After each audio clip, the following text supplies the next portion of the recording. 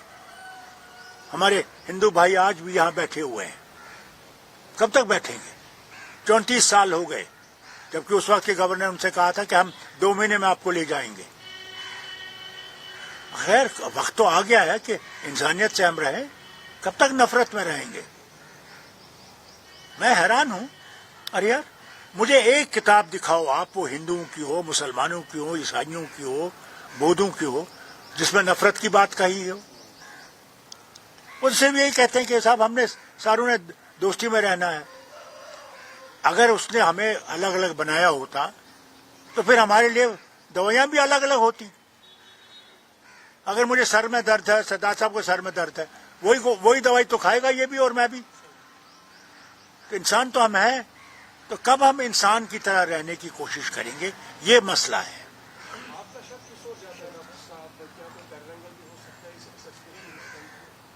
کیا ہو سکتا ہے؟ دیکھیے, ٹیرر تو ہمارے وطن میں ہے, نہ صرف ہمارے وطن میں, دنیا میں ٹیرر ہے. آج کہیں بھی کچھ ہو سکتا ہے, کسی ملک میں بھی, جس کے لیے ساری دنیا کوشش کر رہی ہے اس کو ختم کرنے کی, اور ہو نہیں رہا. ایک آخری سوال سر, آپ کو لگتا ہے کہ جو یونائٹڈ اسٹیٹس آف امریکہ اور اسرائیل ہے اپنے پولیٹیکل آبجیکٹو جس طریقے سے وہ کہہ رہے تھے کہ ڈسمینٹل کریں گے رجیم کو, اس میں سکسیسفل ہوئے ہیں یا ملٹری آبجیکٹو میں سکسیسفل ہوئے ہیں؟ دیکھیے, میں آپ کو کچھ باتیں پیچھے بتانا چاہتا ہوں. جواہر لال نہرو کا وقت تھا, روس کے زبردست دوست تھے, اور روس کی فوج جب ایران میں گئی تھی تو پہلا شخص جس نے روس کے خلاف بات کی وہ جواہر لال نہرو تھا. اس نے کہا رشیا کو اپنی فوجیں واپس لے جانی چاہیے. دوسرا, منموہن سنگھ, جب اٹامک ڈیل ہو رہی تھی